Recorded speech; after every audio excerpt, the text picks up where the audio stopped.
Yeah, what's up? What's good? What's popping?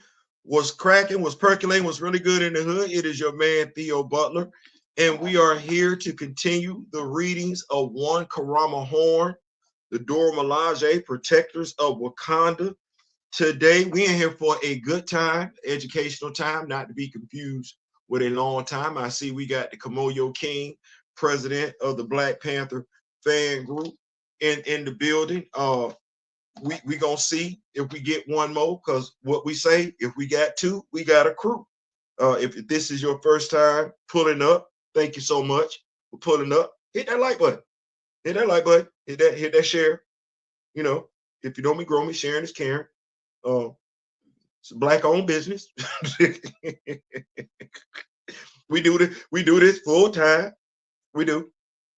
And yeah, we're committed to getting as much Black Panther, Wakandan knowledge, education out there as possible. So well, it's me and I see one more person. That means we got two. That means we got a crew. That means we can make it do what it's gonna do. The History of the Dora Milaje by Mistress Dora Milaje, acting head of the Dora Milaje Training Center, former Dora combat specialist. Get a lot of names here, Doras. Y'all writing that down? A lot of names, Doras. There is an old folk tale that says if you were to take all of Wakanda's secrets and write them on a scroll, it would wrap around the world 10,000 times. I believe if we were to add the secrets of the Dora Milaje to that list, that scroll would double in length. Our role in society and history, as well as the tools and training we use, are all wrapped in secrecy so that we and the Misa Sarki are kept safe. We know who the Misa Sarki is, right? That's the T'Challa. Years ago, the Dora Milaje weren't even allowed to speak to anyone but the king if we were not on Wakandan soil, and then only in Hosa. It was not out of vanity, but security. For years, much of our history was not written for the same reason. It's told orally, hence the term griot. On these pages, you will learn how the Dora Milaje came to be and what is required of you. But do not be surprised if you glean more information about our history and practices from your sisters during breaks in night sessions or on Freedom Day between the Doras during repast. Every generation of Dora has the chance to add to that rumored scroll of secrets and our history, including you. Founder of the Dora Milaje. Before Queen Nahanda's reign, no Black Panther since the first Panther has stepped outside Wakanda to solve a world threat. Nahanda fought alongside Thor, and she too was able to wield the Norse god hammer Mjolnir in battle.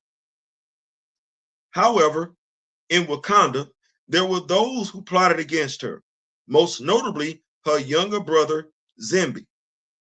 Y'all remember when I said just because she didn't have any children didn't mean she didn't have any siblings? Remember I was talking about that? Because I was talking about who she dropped the sword to? Right, okay. There were those who plotted against her, most notably her younger brother Zembi, the illegitimate son of her father, King Mamadou Fall. You remember I said we didn't know? You'd have thought I read this book all the way. I'm just telling you, stuff just makes sense. Remember I said we just cause Mamadou Fall, we know he had Nahanda, but that don't mean he didn't have any other children. Remember what I said? Because we know T'Challa's bloodline flows straight through, all the way to Mosi, right? Right. Anybody else know about Zembi? The illegitimate, and we know why he would be illegitimate, because we know who his daddy was, Mamadou Fall. Y'all remember that song by Houdini? Came out back in the 80s. I was in high school. Remember the song, Houdini? Now, he's up. You know he's up. Because he rocked 3 different. Yeah, okay, all right. The illegitimate son of her father, King Mamadou Fall, and the servant, Zimbi's lineage wasn't revealed until after the king had passed. He believed women were not strong enough to bear the mantle of Black Panther, and his bitterness to losing to Nahanda in a ritual combat only grew. Yep. Upon Nahanda, because she never lost. Upon Nahanda's return from battle with the Avengers, a great feast was prepared. One of the queen's servants, Awoma, overheard Zimbi's men speak about a plot to delete the queen by poison. During the feast, Awoma stopped Nahanda from eating a meal laced with nightshade. That name ring a bell? Lady Nightshade? I'm just asking. Zimbi was banished to the Jabari lands, and Adwama became a member of Queen Nahanda's personal guard, ostensibly making her the first Dora Milaje. We're writing the name. However, the actions of Nahanda's brother had sowed the seeds of unrest throughout the kingdom. Nahanda sent word that she would choose one barren woman from every tribe to become her personal guard, because women without children were often treated as outcasts, and serving their queen would give them purpose and status. You know, Theo, why'd you pause? Because we sort of kind of, in America, we kind of made that a political thing when somebody referred to women, those that did not have children, as childless cat ladies. Go figure. So she named these women the Dora Milaje, or the adored ones. Oh, so we could call these women something else as opposed to what somebody else called them. Unlike her father, she understood that the women of Wakanda were the backbone of society, and she addressed them as such. The first Dora spent months training with the warrior priests of Koku and the Wakandan army. Wherever Queen Nahanda went, at least 4 Dora would flank her at all times. The founding of the Dora Milaje Training Center. Pause. I have confirmed this with Thor myself, as in Okoye confirmed with Thor that Nahanda was the second Black Panther to wield Mjolnir. The founding of the Dora Milaje Training Center. Dora Zola was one of the most formidable Dora Milaje in our history. Many compare her strength and military skill to Queen Nahanda. She fought with King T'Chaka when the Nazis invaded Wakanda, and when the Elder Claw tried to invade Wakanda for the first time. She served King T'Chaka admirably as the captain of the Dora Milaje until the day she and her sisters lost Crown Prince T'Challa as a boy. It is here Zola's and Queen Ramunda's fates entwined. For had Dora Milaje Zola not lost a child on her watch, Queen Ramunda would never have found him and met her future husband, King T'Challa. A few years following the death of Queen Ayami, T'Challa's mother, King T'Chaka, decided to tour the borderlands with Wakabi. He brought the young prince with him so he could begin to learn the demands of being king, and as usual, 2 Dora accompanied him. See, the king has always wandered off, T'Challa, and needed help returning, per Anika. T'Challa was always a curious child, prone to wander off. He pulled away from his father in the Dora and got lost in the tall grass of the Akama fields. He wandered for hours as the Dora searched for him everywhere. By the late afternoon, young T'Challa grew tired and lay down by a baobab tree for a nap. Thank Bast that this is where Ramunda, a South African citizen at the time, found him. She woke the child and brought him to the gates of the palace. Meanwhile, so enraged that the Dora had let the prince wander off, and so soon after, Queen Ayami had transitioned, King T'Chaka disbanded the Dora altogether and sent them back to their respective tribes. It wasn't until King T'Chaka passed at the hands of Claw that King Regent Sion, not to be confused with somebody else, Sion, T'Chaka's younger brother, reinstated the Dora, all except for Captain Zola. She was the eldest. Thus, it had been her responsibility to ensure the Dora completed their duties to perfection. So while the child was not lost directly on her watch, she accepted the consequences. She was tasked with finding and training her replacement to stand at the side of the king. Per Io, this explains so much.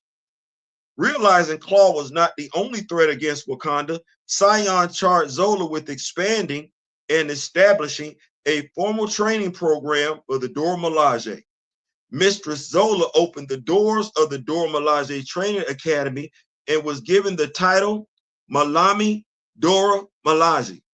Malami Dora Milaje, teacher of the Dora Milaje. She was tasked with finding the best and the brightest of us from all 17 tribes. 17. Mr. Zola's legacy is not only that she trained the Dora Milaje and founded the school, but that she was mother to us all. In fact, she lost her life while working with a troubled initiate who turned on her. We miss you, Mama Zola. We will meet again under the tree of knowledge in the Dajaya.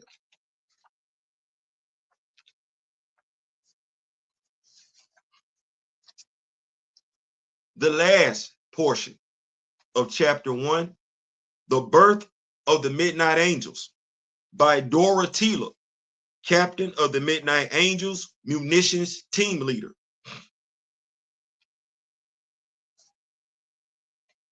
Per Zaravari, I have been working herbs longer than your parents have been alive, child. The king came to no harm. Zaravari felt like he needed to get some straightening real quick. From Dorotila, though, when the Misa Sarki became gravely injured in his fight with Victor Von Doom, it took more than modern medicine for him to regain the use of his legs and heal his spine. It took spiritual intervention, dark magic, in fact, and a second near-death experience at the hands of priest Zaravari and his acolytes. This is why Zaravari felt like he needed to add his 2 cents in. While convalescing, King T'Challa realized we had never before faced an enemy as spiritually and technologically formidable as Doom. We were used to being underestimated, used to being unseen, used to relying on our vibranium weapons, and even used to sonic devices to overcome our enemy. But when Doom took our weapons and used them against us, we had to rethink our strategy. First, T'Challa worked with Queen Regent Shuri and Pride to configure a set of Doom bots that could approximate an attack by one of Doom's combat weapons. However, because his bots had short-term artificial memory, we could never hit them with the same move twice, or they would defeat us easily by using our moves against us. Thank you, Jonathan Mayberry. Please read Doom War. I ain't saying, I'm just saying. King T'Challa and Dora Anika developed a new fighting style to combat them, a mix of Kaipera and drunken Kung Fu style, so that neither the bots nor our opponent would know where we were at any given moment. It was arduous training, and we initiated more Dora than we ever had to in our ranks. There were approximately 500 total who answered Beloved's call. We trained day and night for weeks with very little rest because we had to be ready for anything. The ultimate test was when T'Challa had the Pride operations team release the safety mechanism on the bots. We fought against the Doom bots in formation as well as independently until we had defeated them. But the bots did have lethal vibranium swords. 2 of our Dora paid the ultimate price. 2 out of 500. 2 out of 500. That's damn near a perfect success rate in training. I have seen death on the battlefield before, but up until that moment, I had never seen it inside the walls of the Dora Academy. It was tough on everyone. I remember being exhausted with a head wound that was bleeding so profusely I could barely see out of my left eye. But it was then that Okoye came to me and asked me to lead an elite squad of Dora who would be our last line of defense. We trained even harder and were outfitted with special armor that had cloaking devices and flight capabilities. We were equipped with our own jet, which had special Quinjet engines by Tony Stark. Remember that wild man, that Landola Ifembenio, Wade Wilson, Io. Yes, Deadpool was the only fun part of that mission, Narima. But we were ready. And when Doom took control of all of the vibranium on the planet and rendered most of the weapons and armor useless, the Midnight Angels were the last line of defense, not with vibranium sonic spears, but with good old-fashioned steel, sheathed in shadow particles. Shadow physics, T'Challa, thank you once again, Jonathan Mayberry. Our training and the might of our ancestors led us to victory. That was the day the Midnight Angels, the daughters of the Dora Milaje, were born. And that ends part 1. I'm going to go over these notes. We in for a good time, not to be confused with a long time. Shout out to Kamoyo King, Grand Madam Tarot, my spiritual advisors in the building. Bio Bob. You know what? You're going to have to call me and say that. Because I'm going to get it wrong. I'm going to get it wrong. What's going on? Natello's in the building. What is going on? So we have covered the tradition of the Dora Milaje, from the history of Wakanda to the originators and the Orisha, the 5 tenets of the Dora Milaje: tradition, honor, strength, courage, compassion, the service, what it means to be a Dora Milaje. The part 2 will deal with the honor. It gives us the Kamwada life, the goals of your training, Dora Milaje departments and ranks, and the Panthers Court. Yeah, not long. If I'm looking here right, I'm looking at about 18 pages, right? And so we're going to pick up part 2 here shortly. Make sure you got your notifications on. Thank you once again to Karama Horne for putting this out. My brother and I, Kamoyo, are doing what we can to put together a Hatu Zaraze book. I don't think we're going to get it. Clearly, they ain't show up in the movies. That said, we out. Thank you so much for pulling up. If you have any comments, leave them in the comment section. If there's anything else you would like for me to cover, definitely let me know. Aside from that, this has been a blast. We're going to bring some more of this to you. In the meantime, in between time, till next time, we out. And remember the late, great Don Cornelius and Chadwick Boseman. I wish each and every last one of you love, peace, and so.